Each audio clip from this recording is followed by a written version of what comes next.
ਧੰਨ ਵਾਹਿਗੁਰੂ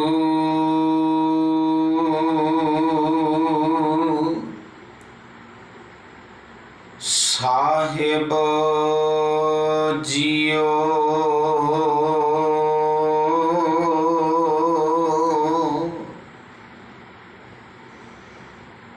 ਕਬੀਰ ਸੰਤ ਨਾ ਛਾੜੈ ਸੰਤਈ,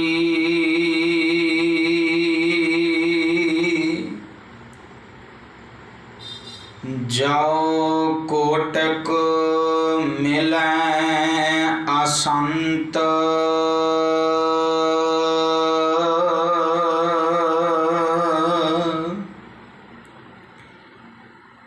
ਮਲਿਆਗਰ ਭਯੰਗਮ ਬਿਡਿਓ,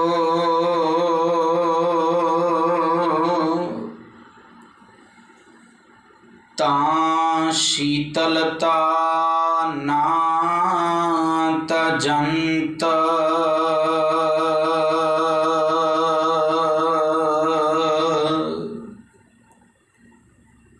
ਪਰਮ ਸਤਿਕਾਰਯੋਗ, परम सन्मान जोग, जुगो जुग अटल। चवर छतर तख्त और वक्त दे मालक, साहिबे कमाल शब्द गुरु धन धन साहिब श्री गुरु ग्रंथ साहिब जीओ महाराज। तिन्हां दी पावन पवित्र हजूरी दे अंदर जुड़ मिल बैठे गुरु प्यारे गुरु सवारे सत संगी जनों, जो पावन सलोक दास ने आप जियां दे नाल साझा कीता है। ये पावन सलोक भगत कबीर जी दी मुबारक रसना तो उचारण किया होया है। इस पावन सलोक दे अंदर भगत कबीर जी ने बड़ी सुंदर विचार साडे सामने रखी है ते सानू समझाया है कि गुरु दे चरना दे विच चित लाउण दी ये बरकत है कि जेड़ा मनुख अपने चित नूं गुरु चरना दे विच जोड़ लैंदा है वो अपना शांत सुभाव कदी भी नहीं छड्डदा। चाहे जिंदगी दे अंदर भैड़े तो भैड़े मनुखां दे नाल उसदा वाह पै जाए। सो आओ इस पावन सलोक दे सहारे अगलेरियां विचारां नूं आरंभ करन तो पहला गुरु बख्शी होई मुबारक फतेह दे नाल सांझ पा लईए। कोई भी रसना वांझी ना रहे, इक्के ही वार कहन ते फतेह परवानो जी आखो जी। वाहिगुरु जी का खालसा वाहिगुरु जी की फतेह। भगत कबीर जी ने इस पावन सलोक दे अंदर फरमाया है, कबीर संत ना छाड़ै संतई, जाओ कोटक मिलै असंत। मलियागर भयंगम बेडियो, तां शीतलता ना तजंत। हे कबीर,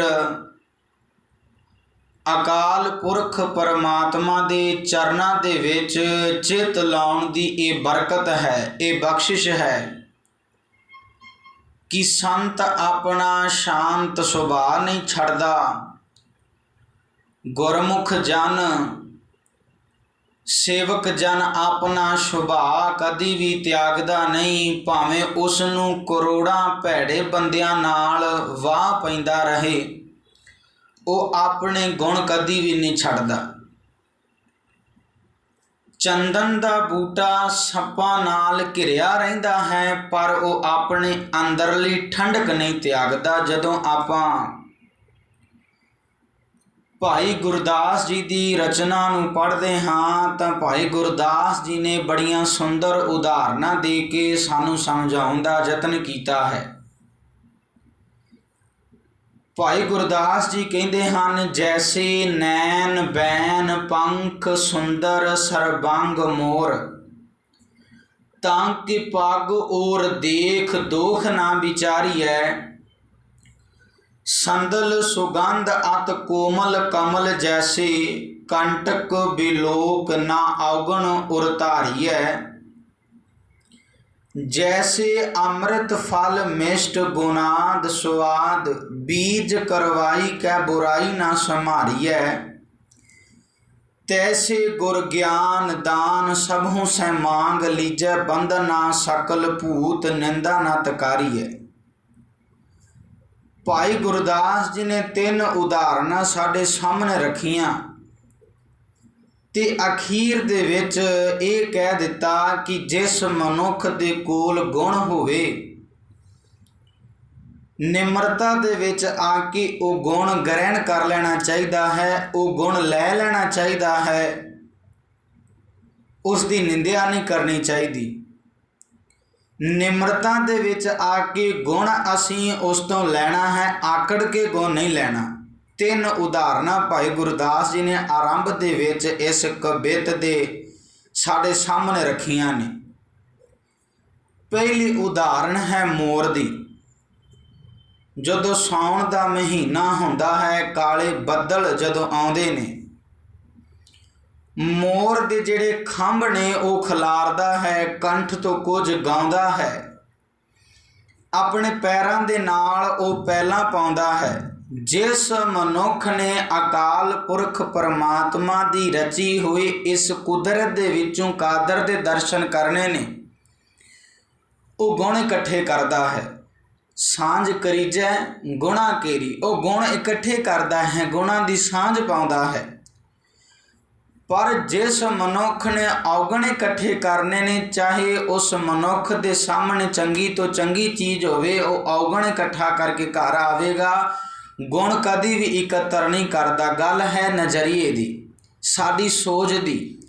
ਜੇਕਰ ਸਾਡੀ ਸੋਚ ਪੋਜ਼ਿਟਿਵ ਹੈ, ਚੰਗੀ ਹੈ, ਤਾਂ ਹਰੇਕ ਚੀਜ਼ ਦੇ ਵਿੱਚੋਂ ਸਾਨੂੰ ਗੁਣ ਮਿਲ ਜਾਣਗੇ।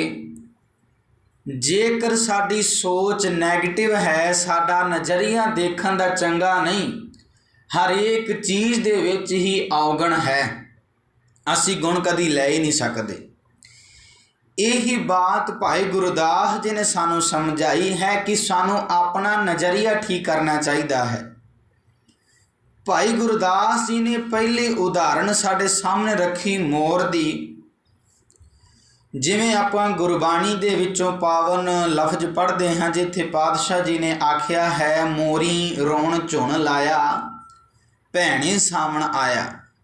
ਮੋਰ ਗਾਉਂਦੇ ਨੇ, ਆਪਣੇ ਖੰਭ ਖਿਲਾਰਦੇ ਨੇ, ਪੈਲਾਂ ਪਾਉਂਦੇ ਨੇ ਸਾਉਣ ਦੇ ਮਹੀਨੇ ਦੇ ਵਿੱਚ, ਜਦੋਂ ਕਾਲੀਆਂ ਘਟਾਵਾਂ ਚੜ੍ਹ ਕੇ ਆਉਂਦੀਆਂ ਨੇ। ਹੁਣ ਕੋਈ ਮਨੁੱਖ ਲੰਘਿਆ ਜਾ ਰਿਹਾ ਸੀ, ਉਸ ਨੇ ਵੇਖਿਆ ਮੋਰ ਵੱਲ ਤੇ ਹੈਰਾਨ ਰਹਿ ਗਿਆ। ਸੋਚਦਾ ਹੈ ਮਨ ਦੇ ਅੰਦਰ ਕਿ ਇਸ ਦੇ ਕੰਠ ਦੇ ਵਿੱਚੋਂ ਜੋ ਗਾਉਣ ਦੀ ਆਵਾਜ਼ ਆ ਰਹੀ ਹੈ, ਇਸ ਨੂੰ ਕਿਸੇ ਨੇ ਅਭਿਆਸ ਤਾਂ ਨਹੀਂ ਕਰਾਇਆ ਨਾ। ਇਹ ਅਕਾਲ ਪੁਰਖ ਪਰਮਾਤਮਾ ਦੀ ਬਖਸ਼ਿਸ਼ ਹੈ। ਇਹ ਆਪਣੇ ਖੰਭ ਖਿਲਾਰਦਾ ਹੈ, ਪਹਿਲਾਂ ਪਾ ਰਿਹਾ ਹੈ, ਜੋ ਇਸ ਦੇ ਖੰਭਾਂ ਦੀ ਜੋ ਲਿਸ਼ਕ ਪੁਸ਼ਕ ਹੈ, ਜੋ ਰੰਗ ਹੈ, ਜਦੋਂ ਤੋਂ ਇਹ ਪੈਦਾ ਹੋਇਆ ਇਹ ਫੇਟ ਵੀ ਨਹੀਂ ਹੋਇਆ, ਜਿਉਂ ਦਾ ਤਿਉਂ ਹੈ। ਬਣਾਉਣ ਵਾਲੇ ਨਾਲ ਜੁੜ ਗਿਆ, ਜਿਸ ਅਕਾਲ ਪੁਰਖ ਪਰਮਾਤਮਾ ਨੇ ਬਣਾਇਆ ਹੈ। ਉਹ ਹੈਰਾਨ ਰਹਿ ਜਾਂਦਾ ਹੈ ਕਿ ਜੋ ਸਾਉਣ ਦੇ ਮਹੀਨੇ ਦੇ ਵਿੱਚ ਜਦੋਂ ਕਾਲੀਆਂ ਘਟਾਵਾਂ ਚੜ੍ਹਦੀਆਂ ਨੇ, ਉਹ ਆਪਣੇ ਕੰਠ ਤੋਂ ਗਾਉਂਦਾ ਹੈ, ਨੱਚਦਾ ਹੈ, ਮਨ ਦੇ ਮਨ ਵਿੱਚ ਸੋਚਦਾ ਹੈ ਕਿ ਇਸ ਨੂੰ ਨ੍ਰਿਤ ਕਰਨਾ ਕਿਸੇ ਨੇ ਸਿਖਾਇਆ ਤਾਂ ਨਹੀਂ, ਮੇਰੇ ਵਰਗਾ ਕੋਲੋਂ ਲੰਘਿਆ ਜਾ ਰਿਹਾ ਸੀ। ਉਹ ਕਹਿਣ ਲੱਗਾ, ਤੂੰ ਆਪਣਾ ਸਮਾਂ ਕਿਉਂ ਬਰਬਾਦ ਕਰ ਰਿਹਾ ਹੈ? ਤੂੰ ਦੇ ਖੰਭਾਂ ਵੱਲ ਵੇਖ ਰਿਹਾ ਹੈ, ਇਹ ਨਰਿਤ ਕਰ ਰਿਹਾ ਹੈ, ਇਹ ਗਾ ਰਿਹਾ, ਉਸ ਵੱਲ ਵੇਖ ਰਿਹਾ ਹੈ, ਇਹਦੇ ਪੈਰ ਦੇ ਕਿੱਡੇ ਗੰਦੇ ਨੇ। ਹੁਣ ਮੇਰੇ ਕਹਿਣ ਤੋਂ ਭਾਵ ਇਹ ਹੈ ਕਿ ਜਿਹਨੇ ਗੁਣ ਲੈਣਾ ਹੈ ਉਹ ਖੰਭਾਂ ਵੱਲ ਵੇਖਦਾ ਹੈ, ਜਿਹਨੇ ਔਗਣ ਇਕੱਠੇ ਕਰਨੇ ਨੇ ਉਹ ਪੈਰਾਂ ਵੱਲ ਵੇਖੇਗਾ। ਜਿਹਨੇ ਖੰਭਾਂ ਵੱਲ ਵੇਖ ਲਿਆ ਉਹਦੇ ਲਈ ਪੈਰ ਹੈ ਨਹੀਂ, ਅਤੇ ਜਿਹਨੇ ਪੈਰ ਵੇਖ ਲਈ ਉਹਦੇ ਵਾਸਤੇ ਖੰਭ ਹੈ ਨਹੀਂ। ਗੱਲ ਸੋਚਦੀ ਹੈ ਅਸੀਂ ਇਕੱਤਰ ਕੀ ਕਰਨਾ ਚਾਹੁੰਦੇ ਹਾਂ। ਭੈੜੇ ਤੋਂ ਭੈੜੇ ਬੰਦੇ ਤੋਂ, ਇੱਕ ਸ਼ਰਾਬੀ ਬੰਦੇ ਤੋਂ ਸਿੱਖਿਆ ਲਈ ਜਾ ਸਕਦੀ ਹੈ ਕਿ ਇਸ ਬੰਦੇ ਨੇ ਸਾਰੀ ਉਮਰ ਨਸ਼ੇ ਦੇ ਵਿੱਚ ਰਹਿ ਕੇ ਆਪਣੀ ਬਰਬਾਦ ਕੀਤੀ ਹੈ। ਅਸੀਂ ਆਪਣੀ ਜ਼ਿੰਦਗੀ ਨਸ਼ੇ ਦੇ ਵਿੱਚ ਬਰਬਾਦ ਨਹੀਂ ਕਰਨੀ। ਇੱਕ ਸ਼ਰਾਬੀ ਤੋਂ ਵੀ ਸਿੱਖਿਆ ਲਈ ਜਾ ਸਕਦੀ ਹੈ। ਗੱਲ ਤਾਂ ਸਾਡੇ ਨਜ਼ਰੀਏ ਦੀ ਹੈ, ਅਸੀਂ ਇਕੱਠਾ ਕੀ ਕਰਨਾ ਚਾਹੁੰਦੇ ਹਾਂ। ਹੁਣ ਦੇਖੋ ਭਾਈ ਗੁਰਦਾਸ ਜੀ ਨੇ ਪਹਿਲੀ ਉਦਾਹਰਨ ਦਿੱਤੀ, ਜੈਸੇ ਨੈਣ ਬੈਨ ਪੰਖ ਸੁੰਦਰ ਸਰਬੰਗ ਮੋਰ, ਤਾਂ ਕਿ ਪੱਗ ਔਰ ਦੇਖ ਦੋਖ ਨਾ ਵਿਚਾਰੀਏ। ਜਿਹਨੇ ਗੁਣ ਇਕੱਠੇ ਕਰਨੇ ਨੇ ਉਹ ਖੰਭਾਂ ਵੱਲ ਵੇਖੇਗਾ, ਉਸਦੇ ਗਲੇ ਵੱਲ ਵੇਖੇਗਾ, ਪਰ ਜਿਹਨੇ ਔਗਣ ਇਕੱਠੇ ਕਰਨੇ ਨੇ ਉਹ ਪੈਰਾਂ ਵੱਲ ਵੇਖ ਕੇ ਗੁਣ ਔਗਣ ਇਕੱਠੇ ਕਰਕੇ ਘਰ ਨੂੰ ਚਲਾ ਜਾਂਦਾ ਹੈ। ਦੂਜੀ ਉਦਾਹਰਨ ਦਿੱਤੀ, ਸੰਦਲ ਸੁਗੰਧ ਅਤ ਕੋਮਲ ਕਮਲ ਜੈਸੀ, ਕੰਟਕ ਬਿਲੋਕ ਨਾ ਔਗਣ ਉਰ ਧਾਰੀ ਹੈ। ਜੋ ਚੰਦਨ ਦਾ ਬੂਟਾ ਹੁੰਦਾ ਹੈ, ਜਿਸ ਮਨੁੱਖ ਨੇ ਗੁਣ ਇਕੱਠੇ ਕਰਨੇ ਨੇ ਉਹ ਚੰਦਨ ਦੇ ਬੂਟੇ ਤੋਂ ਅਡੋਲਤਾ ਆਪਣੇ ਘਰ ਲੈ ਕੇ ਜਾਂਦਾ। ਹੁਣ ਤੁਸੀਂ ਕਹੋਗੇ ਕਿ ਇਹਦੀਆਂ ਟਾਹਣੀਆਂ ਹਿੱਲਦੀਆਂ ਨੇ, ਹਵਾ ਆਉਣ 'ਤੇ ਟਾਹਣੀਆਂ ਹਿੱਲਣਗੀਆਂ ਤਾਂ ਹੀ ਖੁਸ਼ਬੂ ਦਾ, ਸੁਗੰਧ ਦਾ ਜੋ ਸੰਚਾਰ ਹੋਵੇਗਾ। ਪਰ ਦੇਖੋ ਅਡੋਲਤਾ ਇੰਨੀ ਹੈ ਚੰਦਨ ਦੇ ਬੂਟੇ ਦੇ ਵਿੱਚ ਕਿ ਸਾਰੀ ਉਮਰ ਸੱਪਾਂ ਦੇ ਨਾਲ ਘਿਰਿਆ ਰਹਿੰਦਾ ਹੈ। ਜੜ੍ਹਾਂ ਦੇ ਵਿੱਚ ਵੀ ਸੱਪ ਲਿਪਟੇ ਹੋਏ ਨੇ, ਤਣੇ 'ਤੇ ਵੀ ਸੱਪ ਲਿਪਟੇ ਹੋਏ ਨੇ, ਪਰ ਆਪਣਾ ਸੁਭਾਅ ਕਦੇ ਨਹੀਂ ਛੱਡਦਾ। ਹੁਣ ਦੇਖੋ ਜਿਹਨੇ ਗੁਣ ਲੈਣਾ ਹੈ ਉਸ ਘਿਰੇ ਹੋਏ ਸੱਪਾਂ ਦੇ ਨਾਲ ਚੰਦਨ ਦੇ ਬੂਟੇ ਕੋਲੋਂ ਉਸਨੇ ਅਡੋਲਤਾ ਵਾਲਾ ਗੁਣ ਘਰ ਲੈ ਜਾਣਾ, ਪਰ ਜਿਹਨੇ ਔਗਣ ਇਕੱਠੇ ਕਰਨੇ ਨੇ ਭਾਈ ਗੁਰਦਾਸ ਜੀ ਕਹਿੰਦੇ ਉਹਨੇ ਕਹਿਣਾ ਹੈ ਦੇਖ ਇਹਦੀ ਸੰਗਤ ਕਿਹੋ ਜਿਹੀ ਹੈ, ਇਹ ਰਹਿੰਦਾ ਕਿੰਨਾ ਵਿੱਚ ਹੈ, ਇਹ ਜ਼ਹਿਰੀਲੇ ਸੱਪਾਂ ਦੇ ਵਿੱਚ ਰਹਿ ਰਿਹਾ ਹੈ। ਉਹਨੇ ਕਿਉਂਕਿ ਗੁਣ ਇਕੱਠੇ ਨਹੀਂ ਕਰਨੇ, ਉਹਨੇ ਔਗਣ ਹੀ ਇਕੱਠੇ ਕਰਨੇ ਨੇ। ਜਿਨ੍ਹਾਂ ਮਨੁੱਖਾਂ ਨੂੰ ਅਕਾਲ ਪੁਰਖ ਪਰਮਾਤਮਾ ਨੇ ਗੁਣਾਂ ਦੇ ਗਾਹਕ ਬਣਾਇਆ ਹੈ ਉਹ ਆਪਣੀ ਜ਼ਿੰਦਗੀ ਦੇ ਅੰਦਰ ਹਮੇਸ਼ਾ ਗੁਣ ਇਕੱਤਰ ਕਰਦੇ ਨੇ। ਅੱਗੇ ਭਾਈ ਗੁਰਦਾਸ ਜੀ ਕਹਿਣ ਲੱਗੇ, ਜੈਸੇ ਅੰਮ੍ਰਿਤ ਫਲ ਮਿਸ਼ਟ ਗੁਨਾਦ ਸਵਾਦ, ਬੀਜ ਕਰਵਾਈ ਕੈ ਬੁਰਾਈ ਨਾ ਸੰਭਾਰੀਐ। ਤੀਜੀ ਉਦਾਹਰਨ ਭਾਈ ਗੁਰਦਾਸ ਜੀ ਨੇ ਅੰਬ ਦੀ ਦਿੱਤੀ ਹੈ। ਭਾਈ ਗੁਰਦਾਸ ਜੀ ਕਹਿਣ ਲੱਗੇ ਜਿਹਨੇ ਗੁਣ ਇਕੱਠਾ ਕਰਨਾ ਹੈ ਨਾ ਉਹ ਕਦੀ ਵੀ ਅੰਬ ਦੀ ਗਿਟਕ ਵਾਲੇ ਪਾਸੇ ਨਹੀਂ ਜਾਂਦਾ, ਕਿਉਂਕਿ ਅਕਾਲ ਪੁਰਖ ਪਰਮਾਤਮਾ ਨੇ ਆਖਿਆ ਕਿ ਤੇਰਾ ਸੰਬੰਧ ਸਿਰਫ ਗੁੱਦੇ ਤੱਕ ਹੈ, ਤੂੰ ਗਿਟਕ ਤੋਂ ਕੀ ਲੈਣਾ ਹੈ। ਅਕਾਲ ਪੁਰਖ ਪਰਮਾਤਮਾ ਨੇ ਉਸ ਨੂੰ ਪਹਿਲਾਂ ਹੀ ਕਠੋਰ ਬਣਾਇਆ ਹੈ। ਉਸ ਜੋ ਕੌੜਾ ਪਦਾਰਥ ਹੈ ਗਿਟਕ ਦੇ ਵਿੱਚ, ਜੋ ਕੜੋਤਣ ਹੈ ਜਿਹਦੇ ਵਿੱਚ, ਉਸ ਨੂੰ ਪਹਿਲਾਂ ਹੀ ਟਕਿਆ ਹੋਇਆ ਹੈ। ਸਾਡਾ ਸੰਬੰਧ ਸਿਰਫ ਗੁੱਦੇ ਤੱਕ ਹੋਣਾ ਚਾਹੀਦਾ ਹੈ। ਮੇਰੇ ਕਹਿਣ ਤੋਂ ਭਾਵ ਜਿਨਨੇ ਜੁੜਨਾ ਹੈ ਅਕਾਲ ਪੁਰਖ ਪਰਮਾਤਮਾ ਦੇ ਨਾਲ, ਜਿਸ ਨੇ ਉਸ ਵਿਧਾਤੇ ਤੋਂ ਕੁਰਬਾਨ ਜਾਣਾ ਹੈ ਉਹ ਗੁੱਦੇ ਵੱਲ ਵੇਖਦਾ। ਹੁਣ ਦੇਖੋ ਜਿਸ ਨੇ ਬਲਿਹਾਰ ਜਾਣਾ ਹੈ ਨਾ ਉਹ ਮਨ ਦੇ ਵਿੱਚ ਸੋਚਦਾ ਹੈ ਕਿ ਇੱਕ ਗਿਟਕ ਦੇ ਵਿੱਚੋਂ ਅੰਕੁਰ ਪੈਦਾ ਹੋਇਆ, ਤਣਾ ਪੈਦਾ ਹੋਇਆ। ਜਿੰਨਾ ਤਣਾ ਜ਼ਿਆਦਾ ਹੋਵੇਗਾ ਅੱਗ ਵੀ ਤਾਂ ਓਨੀ ਹੈ ਨਾ। ਜਦੋਂ ਦਰਖਤ ਉੱਗਦਾ ਹੈ, ਤਣਾ ਉੱਗਦਾ ਹੈ, ਉਦੋਂ ਤੋਂ ਅੱਗ ਤਾਂ ਉਸ ਦੇ ਵਿੱਚ ਹੈ। ਜਿੰਨਾ ਵਧੇਗਾ ਅੱਗ ਓਨੀ ਜ਼ਿਆਦਾ ਵੱਧਦੀ ਜਾਏਗੀ। ਅੱਗ ਤਾਂ ਵਿੱਚ ਹੀ ਹੈ ਨਾ। ਕਹਿ ਲਓ ਜਿਸ ਤਰ੍ਹਾਂ ਆਪਾਂ ਪੜ੍ਹਦੇ ਹਾਂ ਕਿ ਬੰਦੇ ਦੇ ਵਿੱਚ ਹਉਮਾ ਹੈ ਜਨਮ ਤੋਂ ਲੈ ਕੇ, ਕੰਨ ਦੇ ਵਿੱਚ ਫੂਕ ਮਾਰ ਦਿੱਤੀ ਜਾਂਦੀ ਹੈ ਕਿ ਤੇਰੇ ਵਰਗਾ ਕੋਈ ਨਹੀਂ। ਹੁਣ ਉਹਦੇ ਵਿੱਚ ਵੀ ਅੱਗ ਹੈ। ਭਾਈ ਗੁਰਦਾਸ ਜੀ ਕਹਿਣ ਲੱਗੇ ਜਿਹਨੇ ਗੁਣ ਇਕੱਠੇ ਕਰਨੇ ਨੇ ਉਸ ਵਿਧਾਤੇ ਤੋਂ ਕੁਰਬਾਨ ਜਾਂਦਾ, ਤੇ ਕਹਿੰਦਾ ਹੈ ਇੱਕ ਗਿਟਕ ਦੇ ਵਿੱਚੋਂ ਤਣਾ ਪੈਦਾ ਹੋਇਆ, ਉਹਦੇ ਵਿੱਚ ਅੱਗ ਸੀ, ਅੱਗ ਦੇ ਵਿੱਚੋਂ ਐਡਾ ਰਸੀਲਾ ਪਦਾਰਥ ਪੈਦਾ ਕਰ ਦਿੱਤਾ। ਵਾਹ ਵਿਧਾਤੇ ਤੇਰੇ ਤੋਂ ਕੁਰਬਾਨ। ਤੇ ਜਿਹੜਾ ਮਨਮੁਖ ਹੈ ਨਾ ਉਹਨੇ ਆ ਕੇ ਕਹਿਣਾ ਤੂੰ ਕੁਰਬਾਨ ਜਾਣ ਦੀਆਂ ਗੱਲਾਂ ਕਰਦਾ। ਇਹਦੇ ਗੁੱਦੇ ਦੇ ਥੱਲੇ ਜਿਹੜੀ ਗਿਟਕ ਹੈ ਨਾ ਉਹ ਭੰਨ ਕੇ ਵੇਖ ਜ਼ਹਿਰ ਵਰਗੀ ਕੌੜੀ ਹੈ। ਮੇਰੇ ਕਹਿਣ ਤੋਂ ਭਾਵ जिन्हें गुण इकत्तर करना है, जिन्हें इस कुदरत दे विचों उस कादर दे दर्शन करने ने, उस तो बलिहार जाना है, वो गुद्दे वाल वेखदा है। पर जिसने अकाल पुरख परमात्मा तो बलिहार ही नहीं जाना, जिहड़ा मनमुख है वो गिटक भन्नण वास्ते लगा होया है। जदों आपां धन श्री गुरु ग्रंथ साहिब महाराज जी की पावन बाणी नूं पढ़दे हैं ना, तां भगत कबीर जी दे पावन बचन ने, चच्चा रचित चित्र है भारी, तज चित्र चेतो चितकारी, चित्र बचित्र यह अवझेरा, तज चित्र चितराख चितेरा। भगत कबीर जी कहते ने, परमात्मा का बनाया होया ये जगत मानो एक बहुत वड्डी तस्वीर है। इस तस्वीर दे मूँह नूं छड्ड के तस्वीर बनाउण वाले नूं चेते रख, जिन्हें इस तस्वीर नूं बनाया है। मैनूं एक गल याद आ गई, किसी मनुख ने बड़ी मेहनत करके एक तस्वीर बनाई ते तस्वीर तैयार करके उसनूं एक चौंक दे विच ला दिता ते नाल एक रजिस्टर ते पेन रख दिता ते नाल एक नोटिस लिख दिता कि ये तस्वीर बड़ी मेहनत दे नाल मैं बनाई है ते इहदे गुण दसो किहड़े किहड़े ने। हुण देखो, जिहड़े राही लंघ रहे सी ना उस चौंक दे विचों, पेन चुकिया, किसी ने लिखिया कि इहदे नक ठीक नहीं, किसी ने आखिया इहदा बुल ठीक नहीं, किसी ने आखिया इहदा रंग ठीक नहीं है। मेरे कहण तो भाव उहदे विचों कमियां कढ़ दित्तियां। शाम होई, जदों जाके रजिस्टर वेख्या तो रजिस्टर सारा ही काला सी।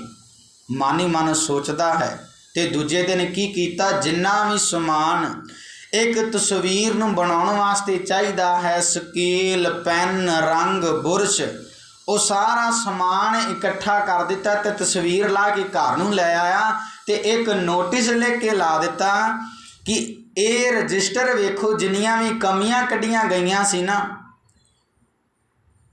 वो कमियां मैं पढ़िया ने ते तुसी ये तस्वीर सही बना के दिखाओ। हुण तस्वीर किने बनाउणी सी? कमियां तां हरेक बंदा कढ़ लैंदा है, पर गुण कोई कोई एकत्र करता है।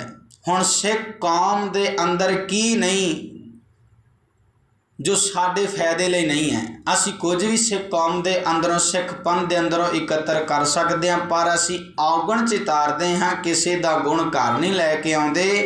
जिन्हां ने बाणी नूं सामिया है, असी वो बाणा घर लैके आईए, वो बाणा संभालण वाला गुण घर नूं लैके आईए। जिन्हें सेवा की है सेवा वाला पक्ष घर लैके आईए, असी उन्हां दे अवगुण छड्ड दईए। जो सवेर तो लैके शाम तक, शाम तो लैके सवेर तक चौंगड़ा मार के रब रब करता है, वाहिगुरू वाहिगुरू कर दो, सिमरन घर नूं लैके आईए, पर असी दूजियां दे अवगुण चितारदे हाँ। रंग भरे हुए दे विच किंतु परंतु करना सौखा है, पर रंग भरना औखा है। जिंदगी दे अंदर असी जदों कमाउण दी गल करदे आ ना, उत्थे आके बंदा अपने पैर पिछां नूं पुटने शुरू कर दिंदा है, पर दूजे ते तर्क बड़ी छेती करदा है। भगत कबीर जी कहंदे ने, चच्चा रचित चित्र है भारी, तज चित्र है चेतो चितकारी, चित्र बचित्र यह अवझेरा, तज चित्र है चितराख चितेरा। जिन्हें उस बनाउण वाले दे नाल जुड़ना है, वो कदी भी पैरां वाल नहीं वेखदा, वो खंभां वाल वेखेगा। जिसने उस अकाल पुरख परमात्मा दे नाल जुड़ना है, वो चंदन दे बूटे तो अडोलता घर लैके जाएगा। वो नहीं वेखदा कि ये सारी उम्र सप्पां दे विच बतीत करदा है। जिन्हें गुण इकत्तर करने ने, भाई गुरदास जी कहंदे ने, वो जो रसीला पदार्थ है अंब, जिसनों खाद्या कई दुखों का नाश होंदा है, उहदे गुद्दे तक संबंध रखदा ने, गिटक तो की लैना। पर मनमुख बंदा गिटक दे नाल संबंध रखदा। जदों आपां पातशाह जी की बाणी नूं पढ़दे हाँ तो पातशाह जी ने बड़ा सोहना समझाया। गुरु नानक साहब पातशाह जी कहंदे ने, खोटे को खरा कहे खरे सार ना जाने। खोटे नूं खरा आखदा पिया ते खरे नूं खोटा कह रहा है। खोटे को खरा कहे खरे सार न जाने, संत जना दी निंदिया ते जेड़े मूर्ख लोग ने उन्हां नूं पंथ कहा जा रहा है।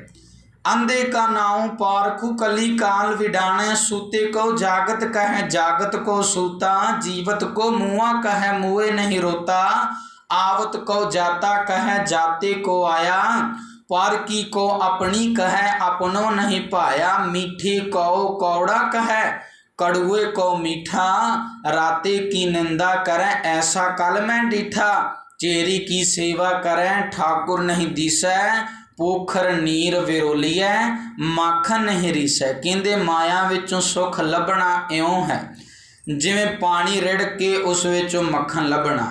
पानी दे विच मधानी चाहे मनुख सारी उम्र पा के बैठा रहे, उहदे विचों मक्खन प्राप्त की नहीं किया जा सकता। अज मनुख दे हालात ये बने, मनुख माया दे विचों सुख लभदा है, पर पातशाह जी ने आख्या है जाओ सुख कौ चाहै सदा, शरण राम की ले। अकाल पुरख परमात्मा की शरण लैनी पैनी है, सानू अपना नज़रिया बदलना पैना है, नज़रिया चंगा लैके आना पैना है, अपनी सोच पॉजिटिव करनी पैनी है, तां असीं गुण एकत्र कर सकते हाँ। पोखर नीर विरोली है माखन नहीं रिसै, इस पद जो अर्थाए ले सो गुरु हमारा, नानक चीनै आप कहो सो अपर अपारा, सब आपे आप वरददा आपे परमाया, गुर किरपा ते बूझीऐ सब ब्रह्म समाया। पातशाह जी ने बाणी दे अंदर ये पावन सलोक राही सानू समझाया है।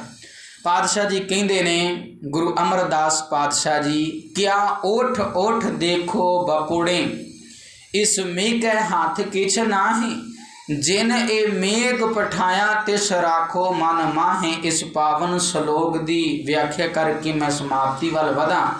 पातशाह जी कहते ने विचारे बंदे हो, इस बदल नूं उठ उठ के की वेखदे हो, इस दे अपने वस कुछ नहीं, ये वरखा कर सके, ये अपनी मर्जी नाल वरखा नहीं करता, इहदे हथ वज कुछ भी नहीं।